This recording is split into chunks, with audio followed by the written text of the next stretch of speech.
యేసుక్రీస్తు నామమున శుభములు.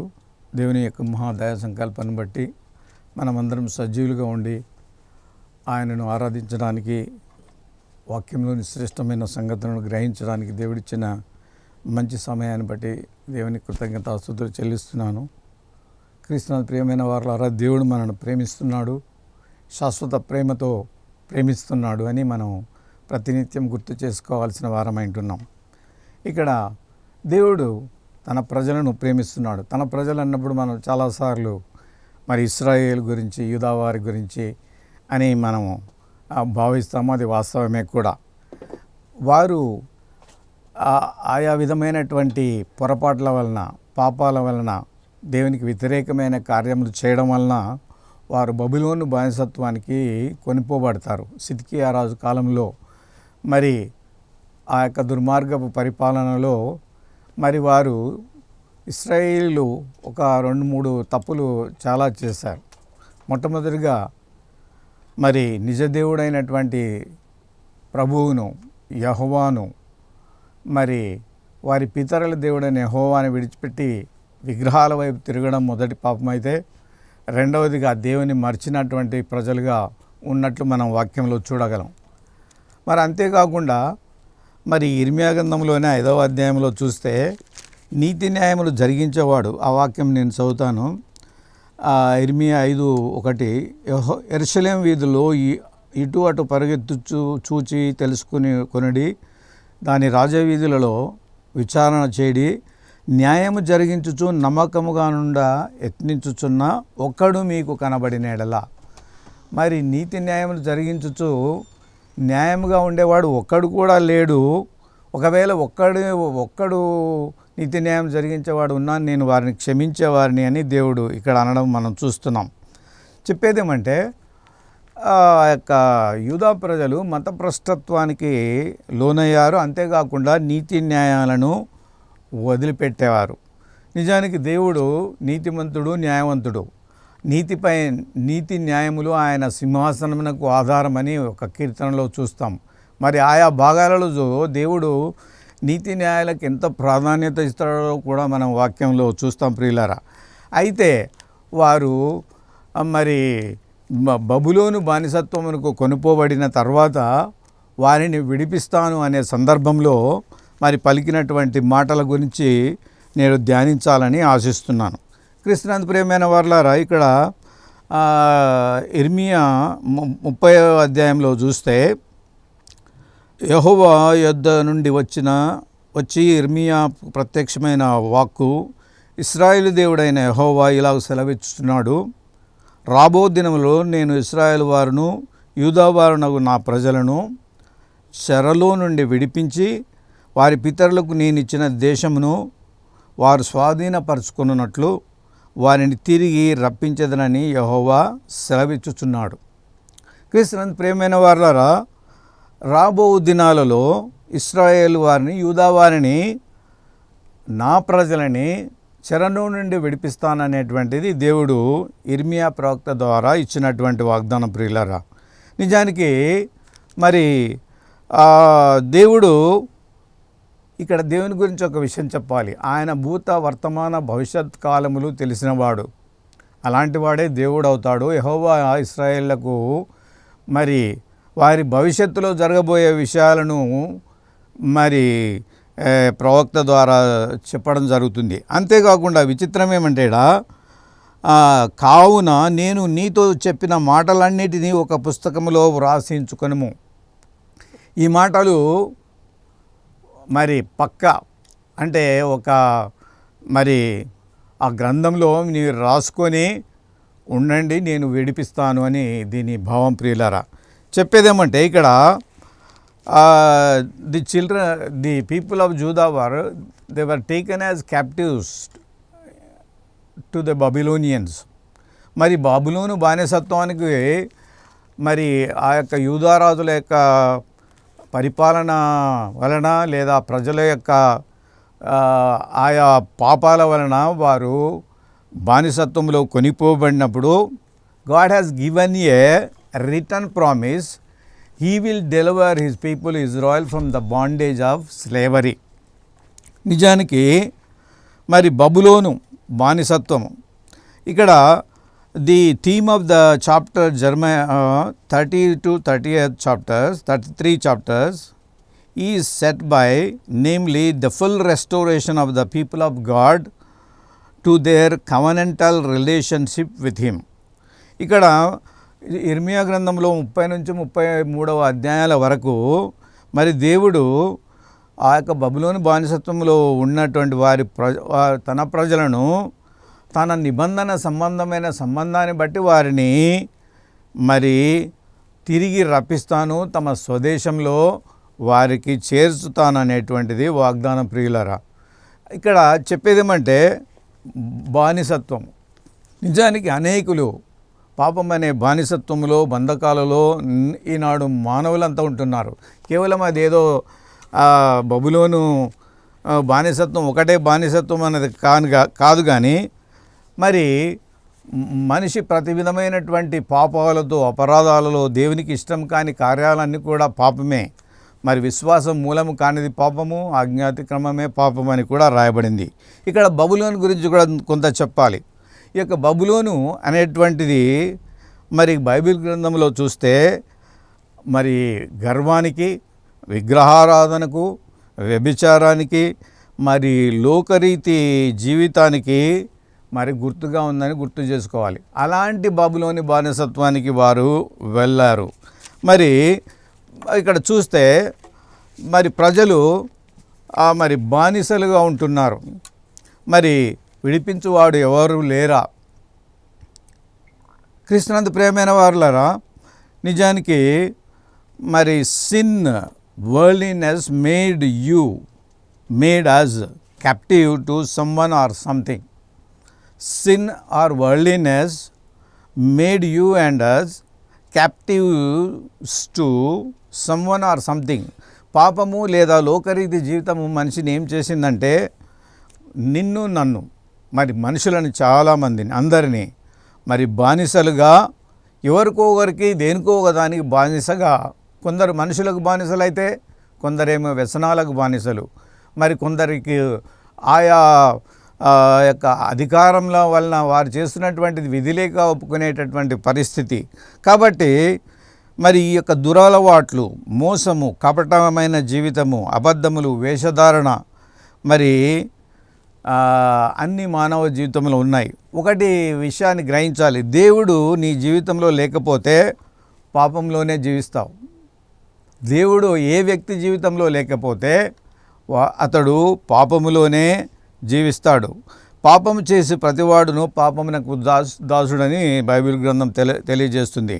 కాబట్టి ఇక్కడ విశేషం ఏమంటే అనేకులేమో మరి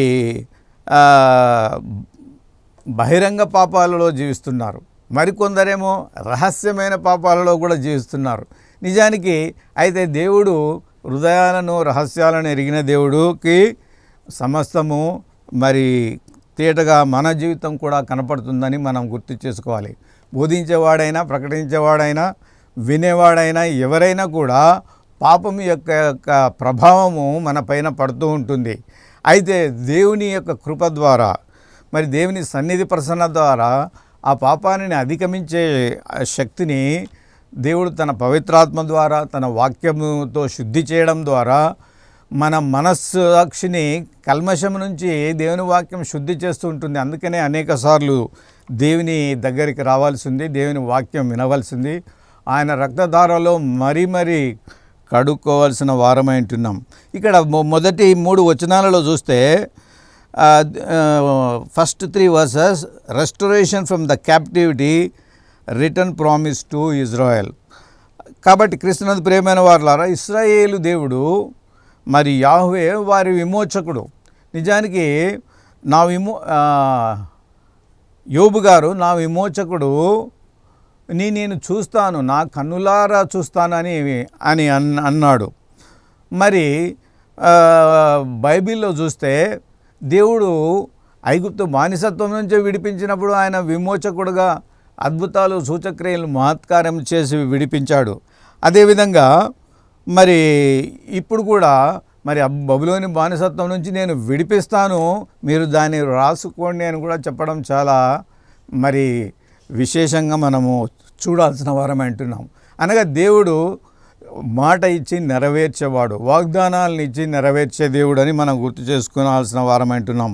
యేసుక్రీస్తుగా మరి మానవులందరి జీవితాలలో పాపాంధకారం నుంచి విడిపించి, సాతాను నుంచి, మరి ఆయా చెడు అలవాట్ల నుంచి లేదా బంధకాల నుంచి విడిపించి స్వేచ్ఛను ప్రసాదించే దేవుడుగా ఆయన ఉంటున్నాడని మనం అర్థం చేసుకోవాల్సినటువంటి వారం అంటున్నాం. ఇంకొకటి ఇదే ఇర్మియా గ్రంథంలో 29వ అధ్యాయంలో చూస్తే, వారి గురించి ఉద్దేశించిన సంగతులు నేను ఎరుగుదును, అవి మేలుకరమైనవి మరి క్షేమకరమైనవి అని ఇక్కడ దేవుడు చెప్తాడు. ప్రియులారా, నిజానికి దేవుడు మన అందరి పట్ల, తన బిడ్డల పట్ల గొప్ప ప్రణాళికలు, మంచి ఉద్దేశాలే కలిగి ఉన్నాడు. కానీ ఆయన ఉద్దేశాలను మనం అర్థం చేసుకోకుండా నా ఇష్టానుసారంగా జీవిస్తాను, మరి నా బలం నాది, నా డబ్బు నాది, నా అందం నాది, నా అధికారం నాది, నాకెవరు చెప్పేవారు లేరు అనే విధానంలో మనం జీవిస్తున్నప్పుడు మరి మనము దేవుని నుంచి ఏ సహాయము పొందలేం. ప్రియులారా, దేవుని సహాయం పొందాలన్నప్పుడు మనం ఏం చేయాలంటే, seek God diligently, you shall find him, then God reveals himself to us. దేవుని మనము శ్రద్ధగా వెతికినట్లయితే మనం ఆయనను కనుగొంటాము. ఆయనే కూడా తనను తాను అప్పుడు కనపరుచుకుంటాడట. నిజానికి ఈ వాక్యంలో ఉన్న మాటల్ని నేను సాధారణ మాటలో చెప్పడం జరిగింది. ప్రియులారా, ఆయనను శ్రద్ధగా వెతికేవారు ఆయనను కనుగొంటారని దేవుని వాక్యంలో మరి స్పష్టంగా తెలియజేస్తుంది.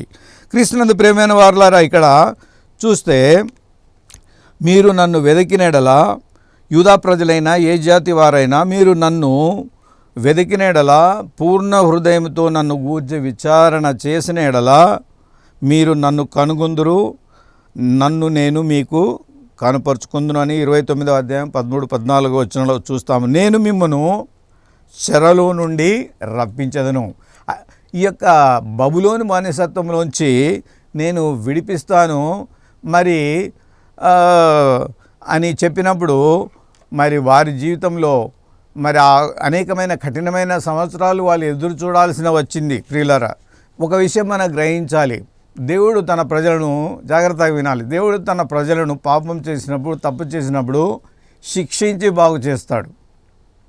కానీ మరి దేవుని నమ్మని ప్రజలు పాపం చేయలో పడి ఉన్నప్పుడు దేవుడు శిక్షించడు. చాలా సమయం ఇచ్చి వారిని నశింపజేస్తాడని గుర్తు చేసుకోవాలి. నిజానికి పాత నిబంధన కాలంలో దేవుడు మరి ఆయన కరుణ చూపిన దేవుడే కానీ మరి పాపాన్ని లేదా అపవిత్రతను ఏమాత్రం సహించని పరిశుద్ధుడైనటువంటి దేవుడు, మరి అంతేకాకుండా భయంకరుడైన దేవుడుగా ఉన్నట్లు మనం చూడగలం. అయితే యేసుక్రీస్తులో మరి ఆయన తన కృపను చూపించడానికి తాను కల్వరి సిలువలో రక్తం కార్చి ప్రాణం పెట్టడం ద్వారా మానవారి జాతి అందరి యొక్క పాపాలను సిలువ రక్తంలో కడిగివేయడానికి ఆయనే ఒక మార్గం అయ్యాడు. ప్రియులారా, అందుకనే యేసు ప్రభువారు నేనే మార్గమును, నేనే సత్యమును, నేనే జీవమునై ఉన్నాను, నా ద్వారా తప్ప ఎవడును మోక్షానికి రాడనే విధానంలో ప్రభు ప్రకటించడం జరిగింది. చాలాసార్లు మాకు మా సొంత ఇష్టాలు ఉన్నాయి, మేము మా ఇష్టానుసారంగా ఎవరినైనా పూజించుకుంటామంటే మనం ఏం చేయలేం. ప్రియులారా, అయితే మరి ఒకటేమంటే, నేనే దేవుడను, నేను తప్ప వేరొక దేవుడు నీకు ఉండకూడదు అని ఒక వాక్యంలో రాయబడింది. నేను తప్ప రక్షించువాడు ఎవరూ లేరు, స్నేహించిన వాడను నేనే, రక్షించిన వాడను నేనే అని కూడా మరి ఇశ్రాయేల్ ప్రజల గురించి దేవుడు వాక్యంలో చెప్పడం జరిగింది. ఇలా చెప్పడానికి ఉద్దేశం ఏమంటే, రెండవదిగా గాడ్స్ లవ్ ఫర్ ఇజ్రాయెల్. ఇర్మియా మరి 31వ అధ్యాయం 3-4 వచనాల్లో చూస్తే ఒక వాక్యం ఏమని రాబడింది ఏమంటే, చాలా కాలం క్రిందట యెహోవా నాకు ప్రత్యక్షమై ఇట్లనను, శాశ్వతమైన ప్రేమతో నేను నిన్ను ప్రేమించుచున్నాను కనుక విడువక నీ యెడల కృప చూపుచున్నాను. శాశ్వత ప్రేమతో దేవుడు ప్రేమిస్తున్నాడని మరి చెప్పడం జరుగుతుంది. ఇశ్రాయేలు కన్యక, నీవు కట్టబడినట్లు నేను ఇక మీదట నిన్ను కట్టింతును, నీవు కట్టబడినట్లు మొదట నిన్ను కట్టింతును, నీవు మరలా తంబురలను వాయింతువు, సంభ్రమపడి వారితో నాట్యములలో కలిసెదవు. ఇక్కడ ఇర్మియా 31:3-4 వచనాల్లో చూస్తే మరి దేవుని ప్రేమ ఎంతో శాశ్వతమైనది. మరి ఇశ్రాయేలును ఒక కన్యకగా పోల్చి చెప్పడం జరిగింది. I will rebuild you and you will sing and dance with people of same nation in there same land. నిజానికి ఎంతో అద్భుతమైన విషయము. వారు తమ స్వదేశానికి వస్తారు, మరి వారి జీవితాలు మరలా కట్టబడతాయి. అంతేకాకుండా వారు మరి పాటలు పాడతారు. పాటలు సంతోషానికి గుర్తు, ఆనందానికి గుర్తు. అంతేకాకుండా నాట్యం చేస్తారు. మరి సంభ్రమపడ వారితో నాట్యములో కలిసెదరని అన్నప్పుడు వారు ఆ యొక్క విముక్త ప్రజలు మరి బబులోని బానిసత్వం నుంచి వచ్చిన తర్వాత వారు ఆనంద సంతోషములతో జీవిస్తారనేటువంటిది దేవుడు చూపిస్తున్నటువంటి ప్రేమకు మరోసారి నిదర్శనంగా చూడొచ్చు. బానిసత్వం నుండి విమోచింపబడిన ప్రజలు దేవుని కృప పొందినవారు కనుక ఆనందిస్తారు. అంతేకాకుండా వారు కోల్పోయిన స్వాస్థ్యమును తిరిగి పొందుతారనేటువంటిది మనం గుర్తు చేసుకోవాలి. God will bring the captives from Babylon to their own native land.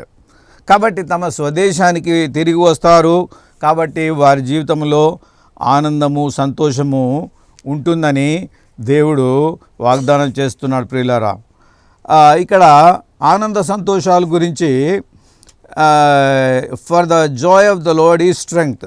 మరి యెహోవా యందు ఆనందించడం వలన బలం కలుగునన్న మాట మరి నేను గుర్తు చేస్తున్నాను. ప్రియులారా, నిజానికి విముక్త ప్రజలే, యేసుప్రభు రక్తంలో కడగబడిన వారు, పాప క్షమాపణ పొందిన వారు, పరిశుద్ధాత్మ చేత ముద్రించబడిన వారు, ఆయన వాక్య వెలుగులో జీవిస్తున్న వారే మరి ఆనందిస్తారు, వర్ధిల్లుతారనేటువంటి విషయాన్ని మీతో గుర్తు చేస్తున్నాను. ప్రియులారా, దేవుని శాశ్వత ప్రేమ కృప పొందిన వారే విమోచింపబడిన వారని మనం అర్థం చేసుకునాల్సినటువంటి వారై ఉంటున్నాం.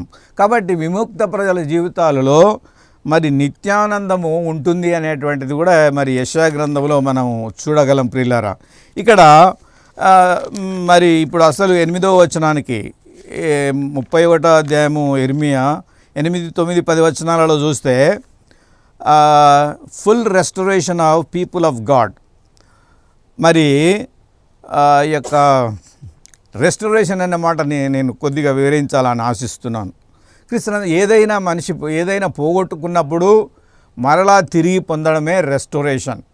అనగా వారు బానిసత్వపు కాడి కింద వారు నిట్టూర్పులు విడుస్తూ, లేదా బబులోని దేశంలో మరి అన్య దేశంలో వారు ఒకానొక సందర్భంలో దేవుని పాటలు బబులోని వారు పాడమన్నప్పుడు అన్యుల దేశంలో యెహోవా కీర్తన మేము ఎలా పాడగలము అని వారు మరి బాధపడినట్లుగా మనం ఒక కీర్తనలో చూస్తాం. కాబట్టి బానిసత్వం అనేటువంటిది సంతోషంగా ఇయ్యదు. ఎందుకనగా వారు సొంత దేశంలో లేరు, సొంత రాజుల పరిపాలన లేరు, తమ దేవునిని ఆరాధించుకోవడానికి వారి మందిరం లేదు బబులోన్లో.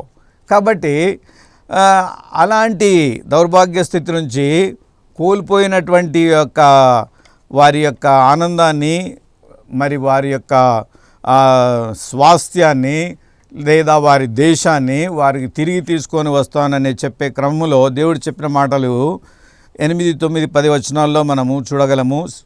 సైన్యములకు అధిపతి యెహోవా ఇలా సెలవిచ్చున్నాడు, నీకున్న కాడిని నీ మెడ ఉండకుండా ఆ దినమున నేను దాన్ని విరిచి నీ కట్లను తెంపుదును. ఇక అన్యులు యాకోబు సంతతి వారి చేత దాస్యము చేయించుకొనరు. I will break the yoke from my people Israel.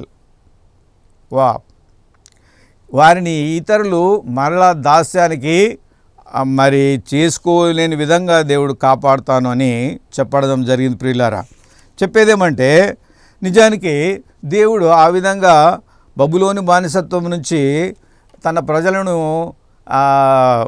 మరి సైరస్ చక్రవర్తి పారసీక రాజు యొక్క కాలంలో ఆయన పరిపాలనలో ఆ పారసీక రాజుని దేవుడు బలపరిచి అభిషేకించి మరి బబులోని బానిసత్వం నుంచి యూదా ప్రజలందరినీ విడిపిస్తాడు.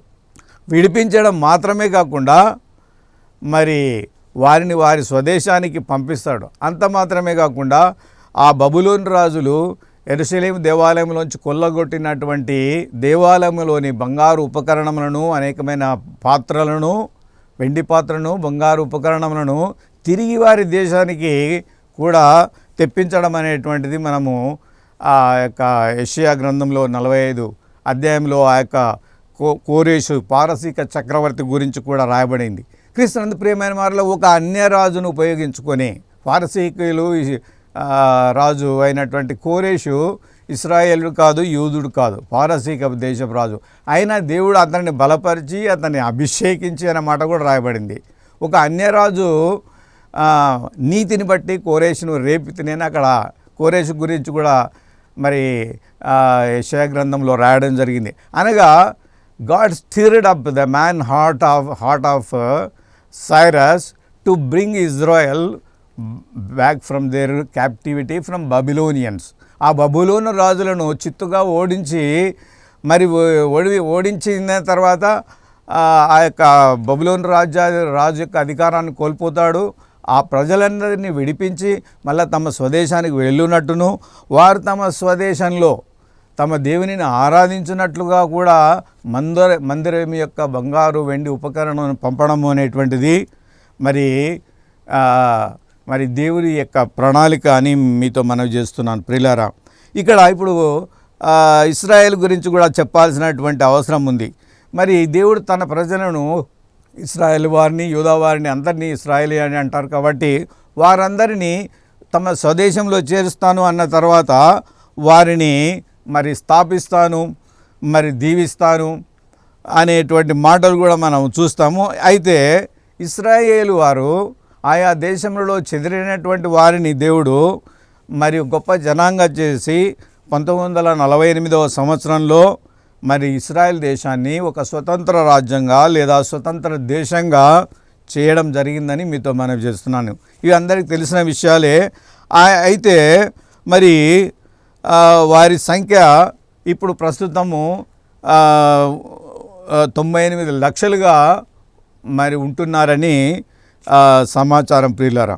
వారు అంతేకాకుండా వారు అనేకమైన ఇశ్రాయేల్ జాతి వారు, ఇశ్రాయేలీలు ఇప్పుడు యెరూషలేములో లేదా టెల్ అవీవ్లో ఆయా ఇశ్రాయేల్ దేశమంతటిలో ఉన్నటువంటి యూదులు వారు సాంకేతిక శాస్త్రీయ రంగాలలో అభివృద్ధి చెందిన వారుగా ఉంటున్నారు. వారి చుట్టూ అనేకమైనటువంటి 6-7 శత్రు దేశాలుగా ప్రవర్తిస్తున్నటువంటి వారు ఉన్నప్పటికీ దేవుడు వారిని బలమైన జనంగా నిలబెట్టడానికి కారణం ఏమిటంటగా వారు దేవుని చేత ఏర్పరచబడినవారు. They are chosen by God, that's why they are powerful. నిజానికి దీన్ని ఒక సామూహికంగా తీసుకోవడం మాత్రమే కాకుండా వ్యక్తిగతంగా దేవునితో ఇశ్రాయేల్ వారు సంబంధం కలిగి ఉన్నప్పుడు మరి వారు నిజంగా ఆశీర్వదించబడిన వారుగా, మరి దేవుని కృపనొందినటువంటి వారుగా ఉంటారని మనము గుర్తు చేసుకోవాల్సిన వారై ఉంటున్నారు.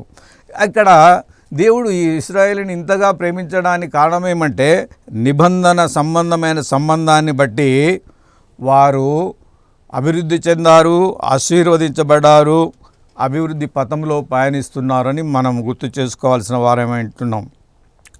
ఇక్కడ ఈ 9వ వచనంలో ఇంకో విశేషం ఏముందంటే, వారు తమ దేవుడైన యెహోవానగు నేను వారి మీద రాజుగా దావీదును సేవించెదరు అని రాయబడింది. వారు విముక్త ప్రజలు బబులోని బానిసత్వం నుంచి విడిపించబడిన తర్వాత మరి యెహోవానగు నేను వారి మీద రాజుగా ఉంటాను, అంతేకాకుండా దావీదును వారు సేవిస్తారంటే ఇక్కడ యెహోవా అనగా దేవుడే వారికి రాజుగా ఉంటాడని, మరి అంతేకాకుండా వారి మీద రాజుగా దావీదును నియమిస్తాను, వారు ఆయనను సేవిస్తారన్నప్పుడు ఇక్కడ ఇర్మియా కాలం నాటికి దావీదు, ఇశ్రాయేల్ రాజు అయిన దావీదు గారు లేరు. అయితే దేవుడు తన దావీదు గోత్రంలో వంశంలో పుట్టిన యేసుక్రీస్తు ప్రభువునే ఆ విధంగా అభివర్ణించడం జరిగిందని, అనగా విముక్త ప్రజలు యేసుక్రీస్తును ప్రభువుగా ఆరాధిస్తారనేటటువంటి విషయాన్ని అక్కడ మనం గుర్తు చేసుకోవాల్సిన వారమై ఉంటున్నాం. క్రీస్తునందు ప్రియమైన వారలారా, మెస్సియా అభిషక్తుడు యేసుక్రీస్తు ప్రభువుగా మరి ఎంతమంది కలిగి ఉన్నాం? మరి ఇర్మియా కాలం నుండి ఇస్రాయేలు ప్రజలు కానీ మరి యూదేతరులు కూడా ఆ నిజదేవుని తెలుసుకోవాలి.